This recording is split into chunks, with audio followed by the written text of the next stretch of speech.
Back in 2006, Fumito Ueda and Team Ico unleashed Shadow of the Colossus on the gaming world, and some might say that he changed it forever. A wonderful game with a stunning vision behind it, Shadow became an instant classic, with it gracing the upper echelons of many a best of all time list.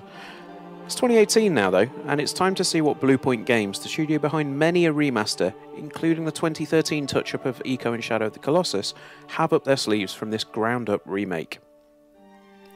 The first thing to notice is that the game looks astonishingly good. From the first time you encounter a Colossus through to the last plunge of a sword into a sigil, it's clear that an awful lot of time, care and attention has been put into this remake. A revamped control system makes it possible to slay the giants across the world without giving yourself arthritis, and the visuals could go toe-to-toe with the vast majority of games being released today. This is only enhanced by playing it on a PS4 Pro, where you can either play it at a rock-solid 60 frames a second or at 30 frames a second with increased visual fidelity, which also includes a downsampled 1440p resolution. Whichever way you choose to play it, it looks breathtakingly good. It even holds up a solid 30 frames a second on the base PS4 while looking brilliant at the same time. If you've yet to play this absolute masterpiece of a game, then here's the story. Wander has brought his female companion Mono to a mysterious world where it's said that the dead can be brought back to life. Eager to revive his fallen friend, Wander is required to slay 16 different beasts that roam the land and unleash the power required to bring her back to life.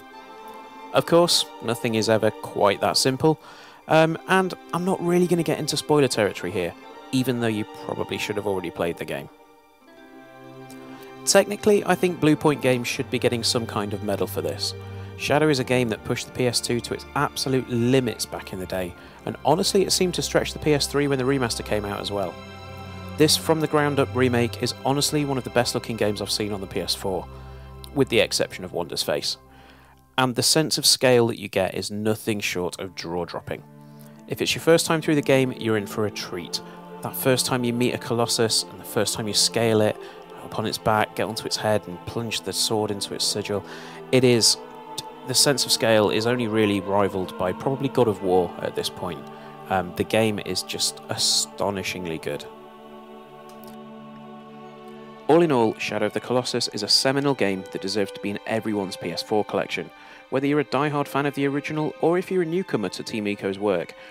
It's rare that you get a game that has such an impact on you after you put it down, and it's a technically flawless example of what can be achieved in the medium of video games.